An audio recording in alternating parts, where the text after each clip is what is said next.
Kung naghahanap ka ng scooter na pwedeng gamitin araw-araw, matipid sa gasolina at practical pang daily ride, isa sa mga motor na dapat mong tingnan ay ang Yamaha Mio Grabis. Isa itong 125cc scooter na ginawa para sa mga rider na gusto ng simple, reliable, at komportableng motor para sa pang-araw-araw na biyahe. Kaya naman sa video na ito, pag-uusapan natin ng detalyado ang Yamaha Mio Grabis 125. Mula sa design, features, engine performance, hanggang sa mga dahilan kung bakit nga ba marami ang kumukuha sa motor na ito hanggang sa ngayon. Pag-uusapan na rin natin kung sulit pa bang bilhin ang Yamaha Mio Grabis 125 ngayong 2026.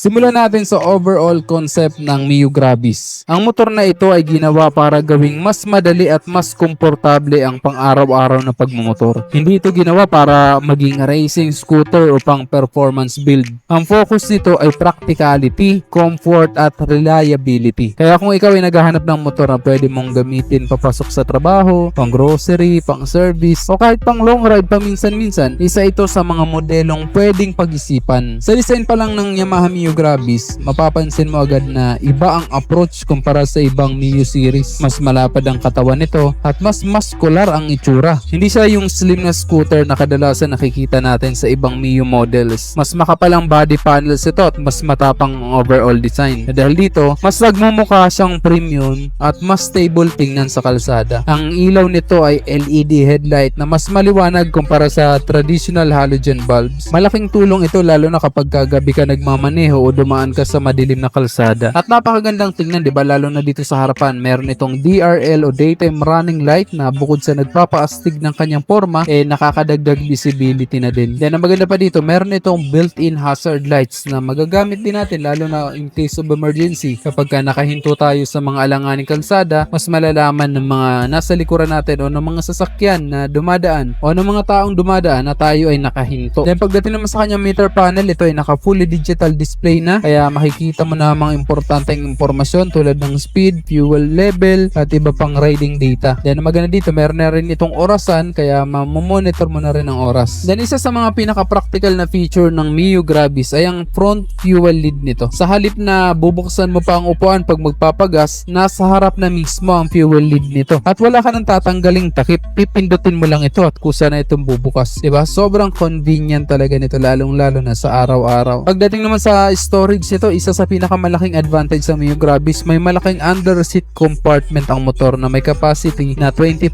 liters. Mas malaki pa ito sa storage ng NMAX at Aerox. Kasya na rin dito ang half face helmet o mga full face helmet na hindi naman kalakihan. Kaya okay talaga na malaki ang kanyang under seat storage para may paglalagyan tayo ng mga personal nating gamit, kagaya ng raincoats, tools o kahit na maliit na bag. Para sa mga rider na ayaw maglagay ng top box, malaking tulong ang mayroong malaking storage kagaya nito. Bukod pa doon, meron din front pocket storage sa harap kung saan pwede kang maglagay ng maliit na gamit tulad ng cellphone, wallet o kahit isang maliit na bote ng tubig. Sa pang-araw-araw na paggamit, napaka-practical ng ganitong features dahil hindi mo na kailangan buksan laging compartment mo dahil meron naman siyang bulsa dito sa harapan. And bukod pa doon, meron na rin itong built-in charging port, so pwede ka na mag-charge ng cellphone mo dito. Ngayon naman, pag-usapan naman natin ang engine ng Yamaha Mio Grabis 125. Ang motor na ito ay 125cc air-cooled single cylinder at ito ay fuel injected. Ang ganitong engine configuration ay kilala sa pagiging matipid sa gasolina at madaling i-maintain. Hindi ito komplikado, kaya mas simple ang maintenance kumpara sa mas advanced na engines dahil nga ito ay naka-air-cooled lang naman. Then isa sa pinagmamalaki ng Yamaha, ito ay merong Blue Core technology. Ang engine ng Mio Grabis ay kaya mag-produce ng humigit kumulang 9.5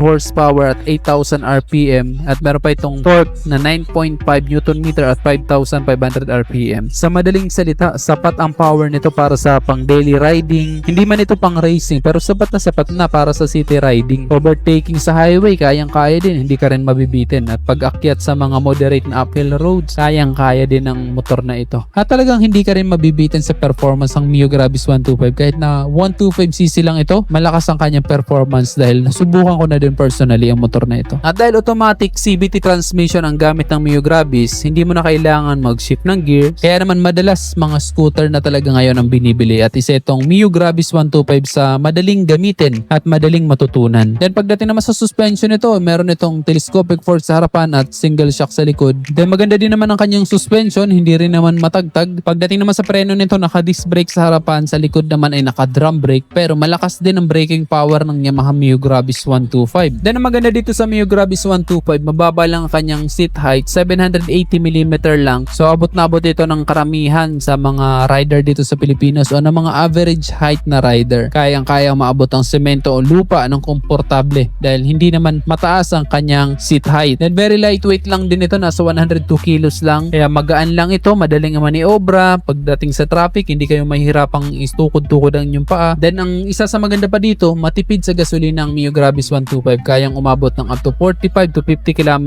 per liter. Kahit na maliit ang kanyang fuel capacity na 4.2 liters, malayo na rin ang mararating mo sa isang full tank nito. Then maganda ang handling ng Yamaha Mio Gravis 125 dahil na rin malalapad yung kanyang mga gulong. Ang sukat ng gulong nito sa harapan ay 100 by 90 by 12. Sa likod ay 110 by 90 by 12. And of course, ito ay naka-tubeless na. Then ayun, diba, napakaganda ng kanyang disenyo dito sa likuran. Maganda yung kanyang taillight, yung kanyang design. Very modern din talaga. Then isa talaga sa dahilan kung bakit madami ang tumatangkilik dito sa Mio Gravis 125 dahil malaki siya. Para sa isang 125cc, may pagkabalki ang Mio Gravis 125. Lalo na pat, mas naging mura yung kanyang presyo. Yung version 1 kasi 86,900 pesos ang pagkakatanda ako ng presyo nun. Pero itong version 2, bumaba ang kanyang presyo na nasa 84,900 pesos lang ang SRP. Pero mas maganda ang forma at meron pang mga dinagdag na convenient features kagaya na meron na siyang bulsa dito sa harapan. Anyway, ang tawag sa kulay nitong nasa harapan natin ngayon, ito yung color dark gray. Glossy finish siya. Ang ganda ng pagka-glossy nito. Sigurado magugustuhan nyo to pag nakita nyo sa personal. Very premium talaga yung kanyang design. Marami na rin mga available na accessories para sa Mio Gravis 125. Again, ang presyo nito 84,900 pesos. Available ito dito sa Yamaha Tree Shop, Iriga City Branch. At para sa akin, masasabi ko talaga na sulit din talaga ang pera mo dito sa Mio Gravis 125. Tubeless sa mga gulong, LED ang ilaw, maganda ang forma, naka-flat footboard, malalim ang underseat storage, may bulsa sa harapan, may built-in charging port, naka-fully digital display. Halos lahat ng kailangan mo para sa araw-araw nandito na. Perfect na tong Mio Gravis 125. Komportable ka pa dito at maganda yung handling talaga.